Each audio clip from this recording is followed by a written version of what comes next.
Greetings and bienvenue, Midnight Crew. Thank you for returning to this broadcast, and welcome to new viewers joining us for the first time. If you like a video, then feel free to subscribe. OK/X/. I don't come here often, really at all. I figure 95% of the things that I've seen are bulls, so I've kept a /V/ mostly. But something happened and I need some answers. I'm not going to greentext this because it's going to be annoying to write, but take my word on this.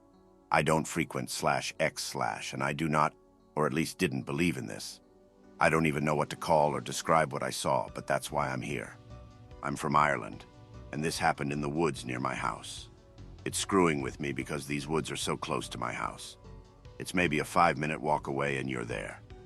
There was a load of history about the woods too, but nothing about what I saw.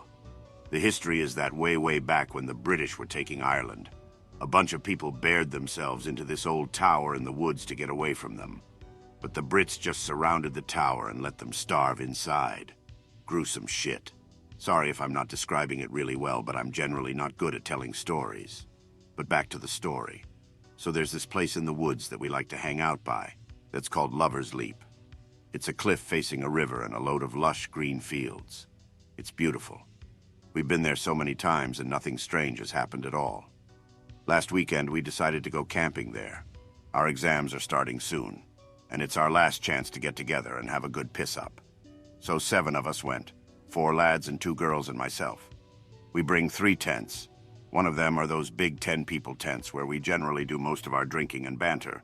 I brought my own 2-person tent, which is old and it's got holes in it.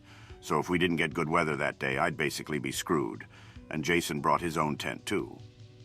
So we get there midway through the day, and it's a really nice day. We're having a good time, but David gets a phone call from his mother saying that she needs a lift to her sister's house, so he has to go, and that leaves us with 6. Now we're after a few drinks and getting numb drunk. Not too bad, but laughing fairly loudly. Our laughing is kind of echoing out over the side of the cliff. People here and there are walking their dogs down on the opposite side of the river, and we start messing with them as they walk by, being stupid. But the banter kind of calms down as Sarah and Jason go to get some wood for a fire. We all know that they've really gone off to eat face, so we joke about that for a little bit. But Philip is staring out across the river to a group of trees. I wouldn't call it a forest. It's like along this path where people walk their dogs, there's a small forest, and it opens up into those green fields I was talking about. So I look at Philip kind of like, smiles and nods forward, like for me to look where he's looking, and says in a low voice, as if he's worried whoever that is like a mile away, he's going to hear us. Is somebody watching us from across the river? I thought he was messing though, so I played along because Rebecca turns her head and is like, what? That's not funny. Seriously, is there? And I think he's just trying to mess with her, so I'm saying stuff like, oh yeah, he's wearing a trench coat. Are those binoculars? But when I say them, Philip is just like, no, he's not. Look over there by that tree that kind of splits into 2. So I realize he's not kidding, and I look towards it. It sent chills down my back, I swear. I couldn't even see it that well. I'm getting the slightly blurred vision from the drink, but I can still see this thing. He's standing like halfway behind the tree, almost upright, but its upper body is kind of tilted at an angle so he can look out from behind the tree. Now, I don't like creepy things. Like I said, I generally think /X/ is just all about horror stories and getting your jimmies rustled. So I stay away for the most part. I've seen supernatural stuff here and there, but so has everyone. It's nothing much worth quoting. So when I see this guy just standing alone in the woods, I get chills. It gets a prompt. What the hell from me, and Rebecca comes over my shoulder, like looking out behind me as if I'm going to protect her or something, and says, where? And Philip points. As soon as he points, this guy just darts, but it felt more like an animal. Like you know when a cat is watching something for a while, but then gets scared and just launches itself away. It was like that. You could barely even see it leave. It just turned and was gone. Rebecca says there's nothing there, laughs and calls us dicks for messing with her. I turn to look at Philip, and he is not smiling anymore. He's lost a bit of color, and I'm pretty sure I have too. But I'm just reassuring myself that it was probably just an animal and got spooked. It couldn't have been a man anyway, the way it just ran. The eyes were off too. I couldn't tell what it was though at the time. Anyway, everyone else's buzz eventually brings me back into spirits. Philip is still a bit off, but he's joining in too. Jason and Sarah come back, and they've got the biggest smiles on their faces, so I'm pretty sure they'll be sleeping in the same tent tonight. I stopped drinking, though. You know when you know something is going to happen on a night out and you want to be more aware in case it does happen? But John is getting absolutely hammered. By 8, he's basically paralytic and slurring his words and shit. Jason and Sarah are all up in each other, and Philip seems to have the opposite idea as I do, trying to drink what he saw away. Then David gets back and he's exhausted. He's been running, but he starts laughing and calls us cowards. We're all kind of looking at him like, what the hell? And he keeps saying to stop playing dumb. He knows it was us, and we generally don't know what he's talking about. We keep asking, and he keeps telling us, you know what you did. He's going through our bags like he's looking for something. Philip eventually gets him to talk by saying that he was too drunk to get up and didn't know what happened. He tells us that one of these smart asses was in a costume and scared the shit out of him on the path back. I get that chill of terror through me again and look straight at Philip, who looks back at me and shakes his head as if not to say anything. I don't get why. He was probably worried about ruining the buzz or something. But I kept quiet and questioned further. He said that he was walking down the path that we always used, and there was somebody standing behind a tree. But it wasn't looking at him. It was facing away from him, kind of shivering, like somebody was trying to mimic the Grudge Girl or something. He calls out to it and says, "Stop screwing around, I'm not in the mood." But the thing just doesn't move. Stays standing there, but the twitching seems to calm down and almost stop. So he tries to act not scared and says, "Whatever, I'm going back and getting drunk." Nice try, though. He didn't say all this originally. I got the full story multiple times in the tents later that night. So he says as he's walking, this thing is keeping up with him. He can hear the footsteps. But every time he turns around, this thing is just looking at it. Half of it behind a tree, but its back is turned. He's trying to act the hard man, but he's walking faster and he knows it. What makes him run, though, is when he turns around the last time, and this thing is like at a tree right next to the path. Maybe 5 feet from him, and it's turned around now, and he couldn't see much of the face. There was long, greasy hair kind of covering the face, but the eyes were off.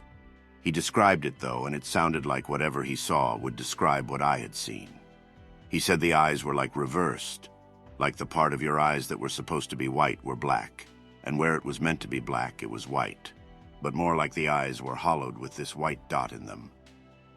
I got too freaked out and had to tell him what we saw earlier and everything. At first, he thought we were kidding, but we let him check our bags, and he could tell by the look on my face that we're not kidding. The girls are getting scared, and Jason is only being informed as to everything that happened. He gets panicked and is like, "Did any of you come out and try to spy on us when we were shifting?" And we said no. A whole hail of "this isn't funny at all" happened. Him and Sarah are fighting over each other to tell us that while they were in the woods that somebody was spying on them. But Jason shouted and it disappeared slowly, though. Like it was limping, but different. Like it was walking through thick snow. We're all getting freaked out now, and it's getting dark.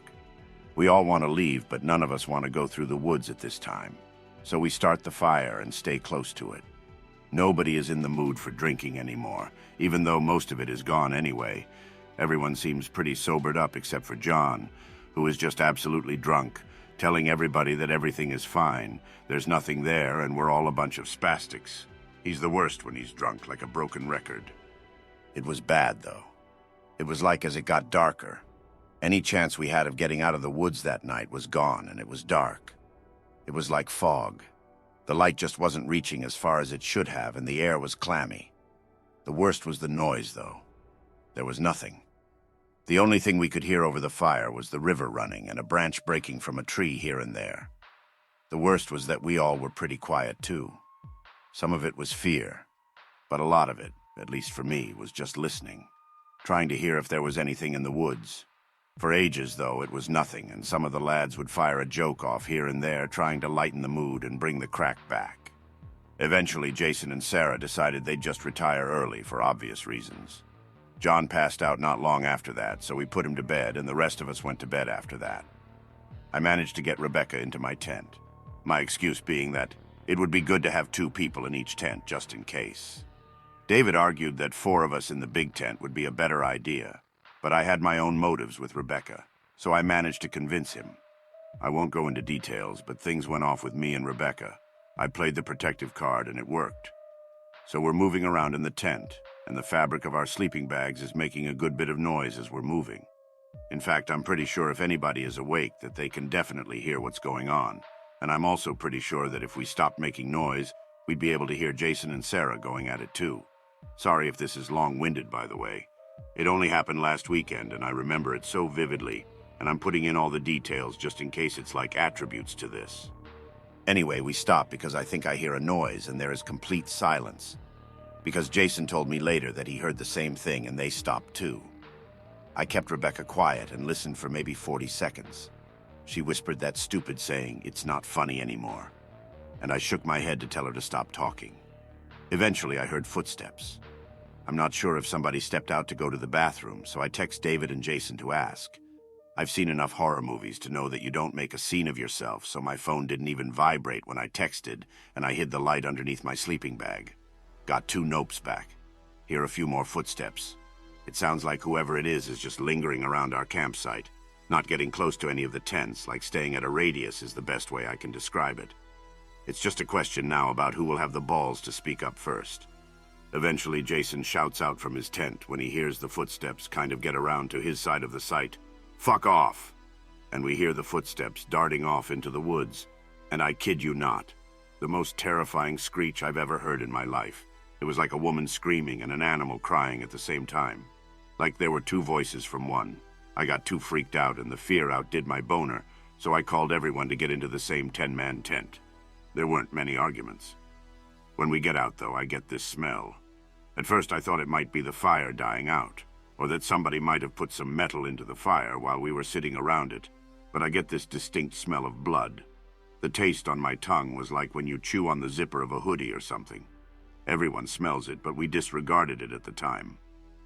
So we're sitting in this tent around in a circle, like a smaller circle around the fire.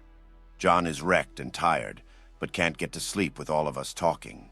He was only woken by the screech, but couldn't remember it, but everyone else was awake and terrified.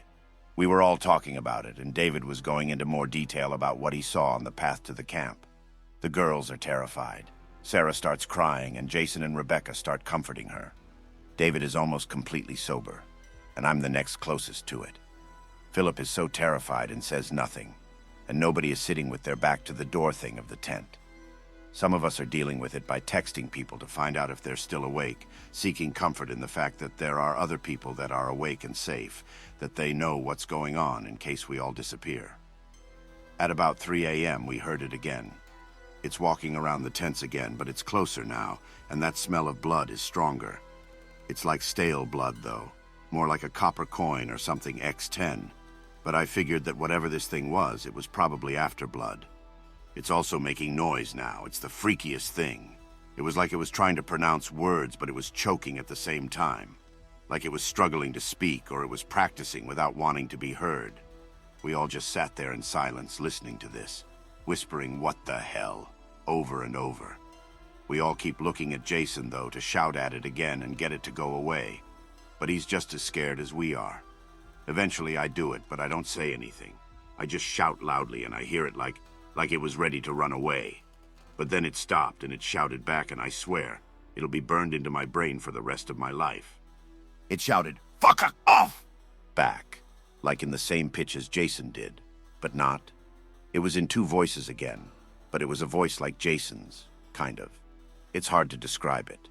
The space between each word was like it was taking a quick breath between them, and at the end of each word it rasped.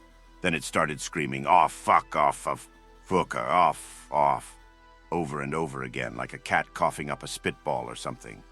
I was so terrified, the fact that it responded to me shot me with fear. If we would have had to run right there, I wouldn't have been able to, but it got worse. David took his flashlight and shone it towards where it sounded like the noise was coming from, and we saw the shape of it outside the tent. It looked like a person, but it was hunched over, like it was heaving and its fingers were pointed. I don't know if they were claws or just sharp nails. I only saw the silhouette or whatever it was. Just the faint shape of it through the fabric, but that image is burned into my head too. The long hair looked like a hood or something in the silhouette, But this thing got startled from the light and let out this screech, takes a step back as if it's ready to run away, and just lunges its hand towards the tent. You can hear the loud thud from the fabric, and it bends inwards. Everyone screams and jumps to the other side of the tent. Rebecca is gripping my arm so hard I still have her nail marks on my arm. So anyway, David dropped the torch, and it was just shining into one of the sleeping bags, so it's only kind of light in the tent, but we can't see outside the tent again. We're pretty sure it's gone, though, because that smell of blood is kind of gone where it was really strong before. We couldn't hear it dart off with the screaming, but we were fairly sure the way it reacted was spooked. The way it acted, it was like an animal. The way it stalked around us. But it could talk. Even though whatever was talking couldn't have been human, it looked like one and spoke. Ish.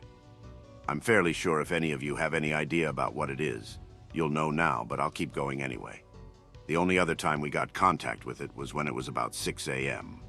The sun was coming up enough that there was light outside again. We packed up quickly. Didn't even pack the tents properly. Just pulled all the shit out. Left the pegs there and rolled up the tents. I carried mine in my hands and we're making our way down the path as fast as possible. It was still pretty dark, but there was enough light that we could see where we were going, and we're pegging it. Not running, but a real fast walk.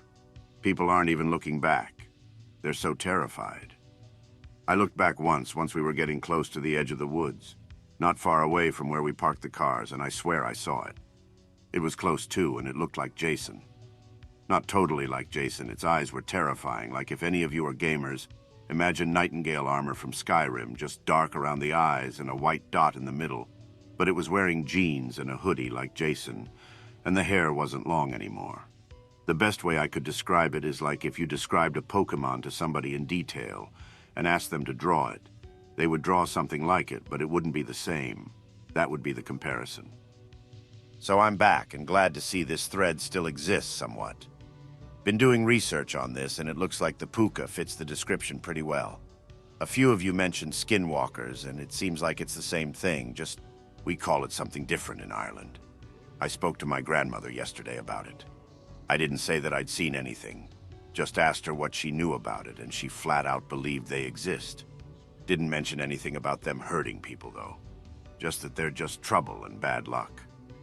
She's told me to talk to this guy at the old library here, so I'm going to see if he's around today and ask about it. I'll let you know what I find out. I checked out those skinwalker stories here too, and it seems a bit different. They seem to copy the image of people perfectly, but what I saw was like a bad copy, and those eyes were terrifying. The Puca, Irish for spirit ghost, Puca, Fuca, Puca, Fuca, Puca, or Puca, is primarily a creature of Irish folklore. The creatures were said to be shape changers, which could take the appearance of black horses, goats, and rabbits. They may also take a human form, which includes various animal features such as ears or a tail.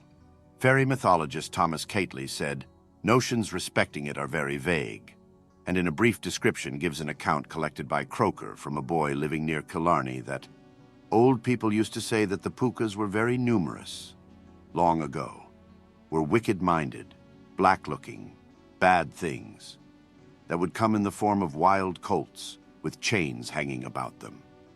And that did much to harm unwary travelers. Also, children were warned not to eat overripe blackberries, because this was a sign that the Puca had befouled them. It is a creature associated with Samhain, a Goidelic harvest festival, when the last of the crops are brought in. Anything remaining in the fields is considered Puca, or fairy blasted, and hence inedible. In some locales, reapers leave a small share of the crop, the Puca's share, to placate the hungry creature. Nonetheless, the 1st of November is the Puca's day, and the one day of the year when it can be expected to behave civilly. I hope that you enjoyed tonight's broadcast. If you enjoyed tonight's story, then please subscribe to the channel as more green texts will appear daily. A new broadcast will appear when the clock strikes midnight Central Time.